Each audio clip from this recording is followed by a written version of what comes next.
බුදුරජාණන් වහන්සේ සිය ගණන් සූත්‍ර දේශනාවන්හිදී මේ භෝජනී මාත්‍රාඥතාව නොඑක් අයුරෙන් දේශනා කරලා තියෙනවා.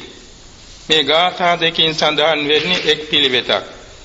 පින්ඩං විහාරං සයනාසනං චේ ආපංච සංඝාති රජූපවාහනං සත්වාන ධම්මං සුගතේන දේසිතං සංඛාය සේවේ වරපඤ්ඤ ශාවකෝ තස්මාහි පින්ඩේ සයනාසනේ චේ ආපේච සංඝාති රජූපවාහනේ ඒතේසු ධම්මේසු අනුපලිත්තෝ භික්ඛු යථා පොක්ඛරේ වාරි බින්දුති. මේ ගාථා දෙකේ කෙටි තේරුම මෙහිමයි. පින්ඩං විහාරං සයනාසනං ච ආපංච සංඝාටි රජූපවාහනං. මේ පද දෙකෙන් කියවන්නේ සිව්පසේ. පින්ඩපාත ආහාරය, එවාගේම සේනාසනය, එවාගේම ආපං කියන්නේ තන ගිලාන ප්‍රත්‍ය සඳහා, සංඝාටි රජූපවාහනං කියවන්නේ චීවර. මේ කියන්නේ සිව්පසය සුත්වාන ධම්මං සුගතේන දේශිතං.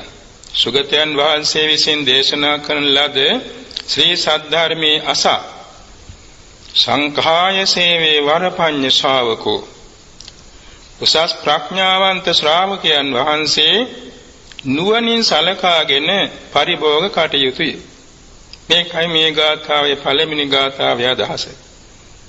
තස්මාහි පින්ඩේ සයනාසනේච ආපේච සංඝාටි රජූපවාහනේ.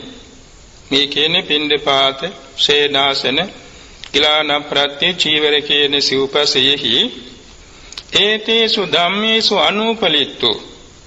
මේ ප්‍රත්‍ය සතරෙහි නොවැළනු සිත්ත්තා වූ භික්ෂුන් වහන්සේ භික්ඛු යථා පොක්ඛරේ වාරි බින්දු. පොකුරු පතක, නිලුම් මලක, නෙළුම් පතක වතුර නොරැඳෙන්නාසේ මේවා කෙරෙහි ඇලෙන්නේ නැතුව තමන්ගේ సంతානෙ පිරිසිදු කරගන්නවා කියන අදහස මේ ගාථා දෙකේ කෙටි තේරුම.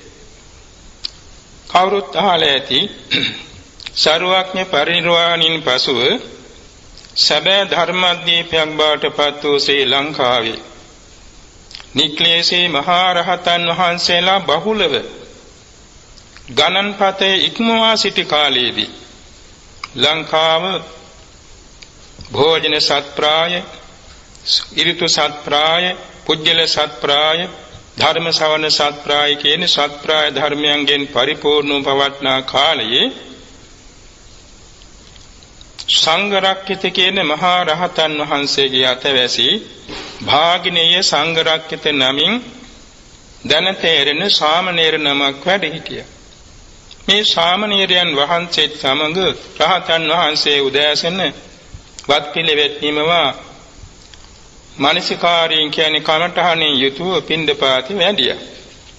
එදවස්සිදී මේ දෙනම වහන්සේට ලැබුණ සුවඳ ඇල්හාලි චතුමඳුර මිශ්‍ර ප්‍රණීත කිරිබත.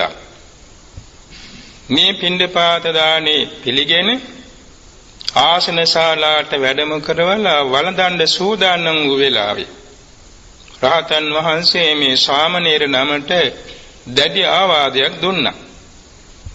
මේ සාමණේරයන් වහන්සේ බොහෝම කීකරු සුවච සුවිනීත කළගුණ දන්න එවාගේම ගුරු භක්තිය ඇති උත්තමී.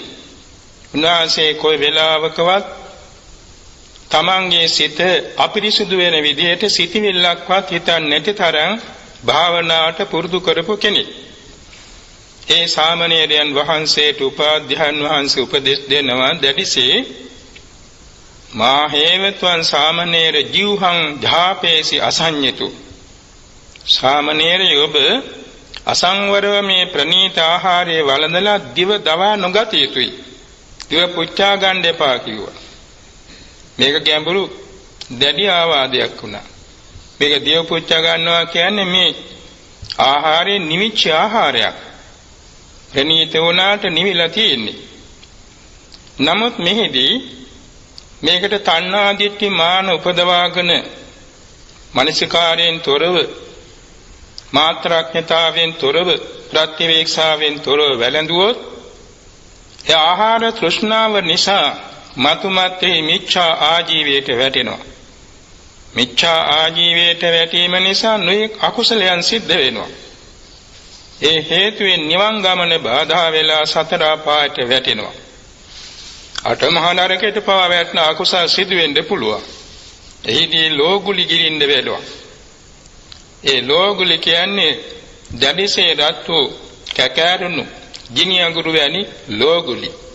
ලෝදිය මේවා පානී කරන්න වෙනවා, ගිලින්න වෙනවා, දිව පුච්චා ගන්නවා, මුළු ශරීරයේම දැවිල්ලට විනාශයට පැමිණෙනවා.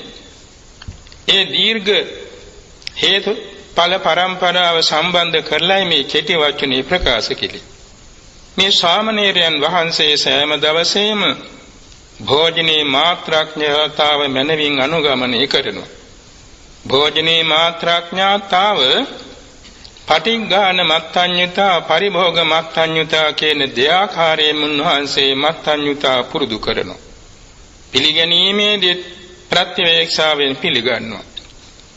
වැළඳීමේදී පෙඩක් භාෂා ප්‍රත්‍යවේක්ෂාවෙන්ම වළඳනවා. එනිසා මේ උපාධ්‍යායන් වහන්සේගේ වචනේ උන්වහන්සේ අමනාප නොවු බලවත් දැඩි අදිෂ්ඨානයක් ඇති කරගත්තා. මොනතරම් අදිෂ්ඨානයක්ද කියනවා නම් උන්වහන්සේගේ හිතේ ඇතිවෙච්ච ඥාන සංප්‍රයුක්ත සංවේගය ඒ මොහොතේදී ප්‍රතිඵල ලැබෙන තරමට දියුණු වුණා. මේ ප්‍රතිවේක්ෂාව දැඩිසේ පැවැත්තුවා. ප්‍රතිවේක්ෂාව නිසසේ ප්‍රයෝජන වශයෙන් ධාතු වශයෙන් පටික්කුල වශයෙන් මෙනෙහි කරමින් විදර්ශනාවට හැරෙව්වා. එයින් සිද්ධ වුණේ ඒ ආසනයේදී වළඳලා අවසන් වෙන්නේ මත්ෙන්ම සෝවාන් සකදාගාමි අනාගාමි අරහත් කියන සතර මාර්ග ඵලානුක්‍රමයෙන් සකල ක්ලේශයන් ප්‍රහාණය කළ අරහත්ත්වයටපත් වුණා. උන්වහන්සේගේ ප්‍රීති වාක්‍යයක්ද පිට වුණා. උපජ්ජායෝ මම් බුඤ්ජමානං ශාලිඛුරං සුනිබ්බුතං මාහේවත්වං සාමනේර ජීවහං ජාපේසි අසඤ්ඤතු උපජ්ජායස වචෝ සුත්වා සංවේග මලබින් තදා ඒකාසනේ නිසේදිත්වා අරහතම පාපුනි. ආශ්චර්ය සිද්ධියක් නේද? උපාධ්‍යායන් වහන්සේ මම මේ නිවුණා වූ ප්‍රණීතවත් නුණා වූ කිරිබත වළඳද්දී සාමණේරය ඔබ අසංවරව ඔබේ දිව නොදවාගත යුතුයි කියලා දැඩිසේ මට ආවාදයක් දුන්නා. එයින් මම සංවේගය පෙදෙව්වා. ඒ සංවේගයේ පදනම් කොටගෙන මගේ විදර්ශනාව මාත්‍රාඥතාව දැඩිසේ පැවැත්තුවා. එමාසනේදීම සෞඛලස් නසා අරිහත්ත්වයටපත් වුණා. මේ ආචාර්ය සිද්ධිය කුමක් හේතුවෙන්ද? භෝජනේ මාත්‍රාඥතාව හේතු වෙනුයි. මේ නිසා සරුවඥන් වහන්සේ දේශනා කොට වදාළේ මේ භෝජනේ මාත්‍රාඥතාව අපට මහෝපකාරී වෙනවා සමථ විපස්සනා භාවනා දෙක මුදුන් පමුණවා ගැනීම පිණිස.